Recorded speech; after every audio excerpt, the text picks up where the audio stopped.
All right, I'm back. Sorry about that. My last video ended kind of abruptly. I thought McGuire needed something. Turns out he did not. And then I got sidetracked with some other faculty members and ate lunch, and now I'm back. Anyway, point being, okay, we're back to it. So, cysts. Cysts are the hard protective coating. That's what it says here in your book. If I were you, I would compare the development of cysts, like protozoa, that should be a buzzword for what kind of protist I'm talking about. Protozoa, they develop cysts in kind of a hibernating fashion. All right, let's say the elements get harsh. Let's say the weather gets too cold, maybe, and this protist will develop a cyst, kind of like a shell, a hard covering that will protect them. I think of this as like a hibernation type thing, but it can be in other situations, like maybe it got too hot, or maybe if the acidity in your stomach became too acidic or too basic, or whatever the case may be. Protists have this defense mechanism where they develop a cyst. It's kind of like a shell. It's very important. So, and then also this last line is kind of interesting, but it should make sense to you. The development of a cyst in a protozoa will slow down the protozoa's metabolism. That makes sense because the protozoa does not want to be burning its nutrients and burning its energy when it's in a hibernative, protective, almost kind of like defensive position, okay? Metabolism will slow down in the development of a cyst, okay? So we got a couple good pictures here. These are actually very solid pictures of a protist. The first one looks like it's under an electron microscope, which is different than the microscopes you have here at the school. These electron microscopes see incredibly small things. So they have them labeled here. The hair, finger-like projections, you'll see this better in your book, are the cilia, right? To develop pseudopods, move around. You remember this? 2 is the contractile vacuole. This is kind of like home base. How do I say? This is a thing that maintains pressure, osmotic pressure, homeostasis, things of that nature. This stuff's really hard to tell. Good thing they have it labeled for us, huh? The macronucleus, remember the nucleus is kind of the control center. It's kind of like where all the genetic information is stored. Number 3 here is the gullet. Okay, this is the gullet. This is like the esophagus, the throat of the protist. And then here at the end of it, or towards the end, it should be somewhere off-centered, is the food vacuole. And that's what is labeled here, the food vacuole. So this is almost like a life-size microscopic image of a protist. And then they have this cartoon underneath it, which makes the organelles a lot easier to see. Number 1, again, is the cilia, hair-like, finger-like projectiles, projections from the protist body. Number 2 is the contractile vacuole. Notice how it can spread out like this, or it can contract or expand, whatever it needs to do to maintain that osmotic pressure and homeostasis. Number 4 is the macronucleus. This one just so happens to have a macronucleus, okay?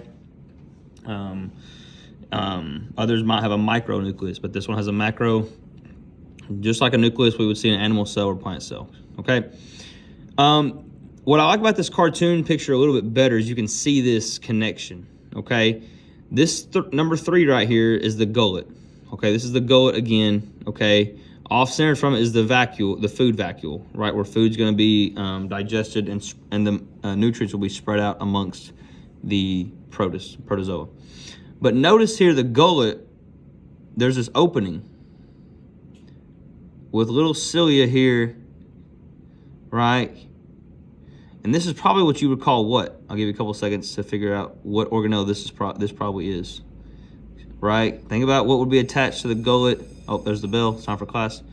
Right, as this coming to the outside, so the food probably came in here, down the gullet, and then it went from here and somehow worked its way probably up to here. Okay, time's up. This is probably the mouth pore. Okay, this is probably the mouth pore. Came in through the gullet, and at some point, somehow, some way, it'll get to the food vacuole, be digested and spread out amongst this.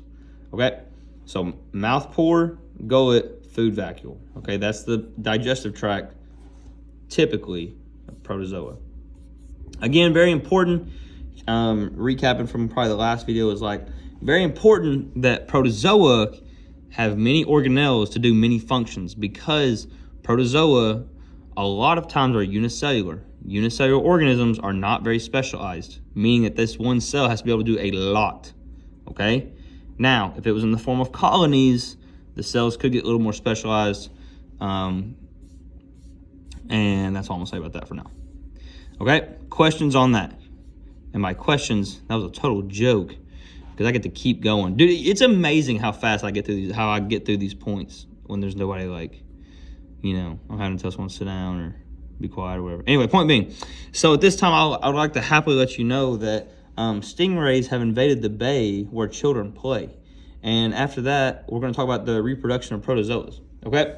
So we've talked about a lot of organelles and what they do. I would make sure that you know them. Take a break. Like the food vacuole is engulfs food, digests food. Contractile vacuole regulates osmosis and homeostasis. The digestive tract consists of the mouth pore, the gullet, then the food vacuole. Eye spots, you guessed it, are the eyes. Cysts are hard protective coating, similar to hibernation. And the macro and micronucleus stores genetic info. Okay? And not a lot of difference between those two. I really don't care if you know or do know the difference. If you do know, it's great. If you don't know, it's not a big deal. Okay? But let's get to maybe a little bit harder part of the chapter. Shouldn't be too hard. Well, let's talk about reproduction. Okay? Anytime we talk about organisms in biology, we always want to know how they reproduce, how do they survive and thrive, how do they keep going. Okay? And protozoa are pretty cool because they can do asexual reproduction and sexual reproduction. Okay? And let's talk about those two. So, asexual reproduction in protozoas, okay, such as the paramecia, they reproduce asexually. And you should know, you should be thinking, let's connect some dots here. Let's do some critical thinking skills. Protozoa, what kind of protists are those? I'm sitting here awkwardly waiting for someone to answer. I'm going to assume that you answered correctly and said they're animal-like protists. They're animal-like protists, okay? You know that from the probably part 1. How do animals reproduce asexually? Okay? This is a big one, again, from a past chapter.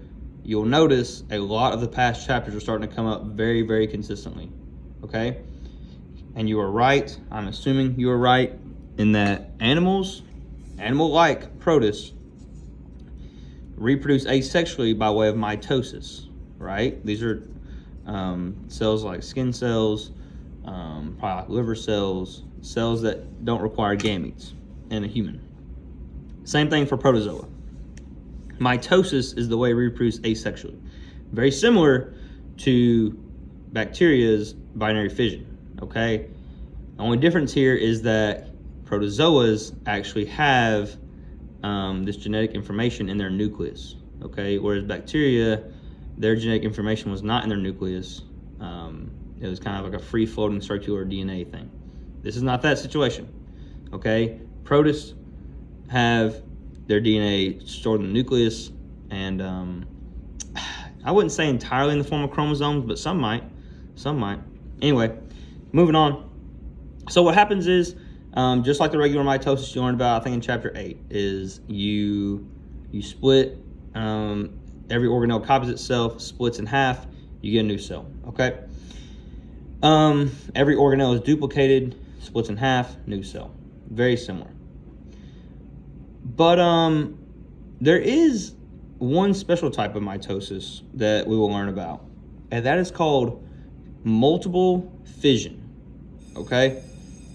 There's the bell again, go to class, okay? Multiple fission. This is a process that you see like Plasmodium falciparum use in malaria. So multiple fission is, what happens is you have one cell that will duplicate a lot of their nucleus or nuclei. and it makes a bunch of nucleus before splitting, and then splits all at once. Okay, so one way I'll show you this is, I'm trying to keep all my notes on one page this time around. So I'm drawing it. Just wait awkwardly. I'm getting there. Stop rushing me. I'm almost done. Okay, so what happens is we have this one cell has replicated a bunch of nuclei. That was a voice crack. Hopefully you didn't catch that, but you'll probably replay it and go catch it anyway. So this one cell has replicated a bunch of nuclei, okay? And what happens now is it all splits at once, okay? And everyone's got one nuclei. Okay, this is called multiple fission. Multiple fission. Okay, that makes sense because you have multiple fissures. Okay, this cell splits multiple ways. Makes sense? Yeah, Braxton, that totally makes sense. Awesome. Okay, that process of multiple fission is super quick. Okay, that makes protists spread like wildfire. Okay, it helps them multiply super fast. Okay, which is why we get sick very, very, very quickly with protists. At least the ones that do multiple fission. Okay, protozoa can also form what we call spores. Okay, you may have heard the term spores in like a plant setting, but there is another spore. So we have spores like an animal, protist, and bacteria setting. Spores are just like cysts. Okay, they form in a protective measure so that they can survive in the long term. Okay, you may be familiar with like freezing eggs, like stem cell research. You can freeze eggs, like if like in a fertility clinic they have eggs that they freeze in case maybe someone can't have children one day, and they have eggs that are viable. This is the same concept with spores. Okay, spores will essentially freeze themselves, not freeze in temperature, but will go into this. They will kind of like hit pause on their reproduction, and will form this thick cell wall and protect itself until the ideal conditions come open. Okay, that's spores. Okay, wrapping it up here, let's talk about sexual reproduction in protozoa. That was asexual. Spores, mitosis, multiple fission. That's asexual. You don't need mommy and daddy to do that. Let's talk about sexual reproduction though in protozoa. The sexual reproduction in protozoa is conjugation. All right, that should be sending off some alarms, because conjugation was found in the last chapter with bacteria. Except this conjugation in protozoas is different. Okay, what's going to happen here is very similar process.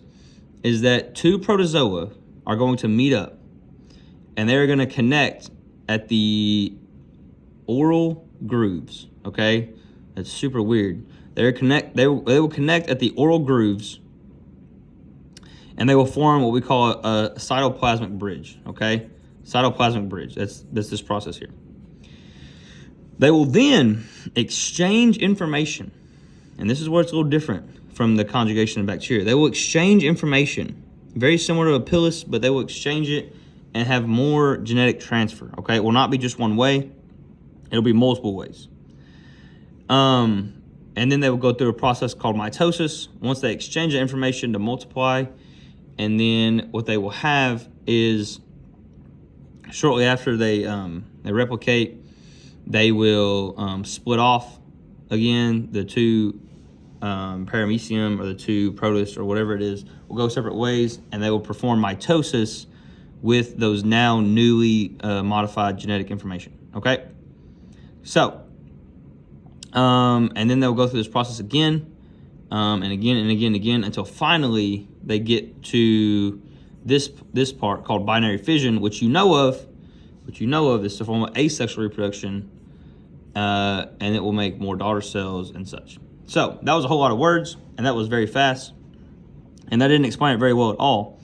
The point is, I want you to understand from this, is that protozoa can reproduce sexually and asexually. Okay, I want you to understand conjugation and multiple fission and spores and all. Yeah, I want you to understand all those things. But the big thing I want you to take away is notice how, as we go through these kingdoms, we're getting more and more and more, how do you say, like nuanced and robust, okay? Remember back in the day with bacteria and archaea, it was kind of hard to reproduce at all. Bacteria, they could only exchange genetic information 3 types of ways, and a lot of times it was asexual. They didn't even have sexual reproduction.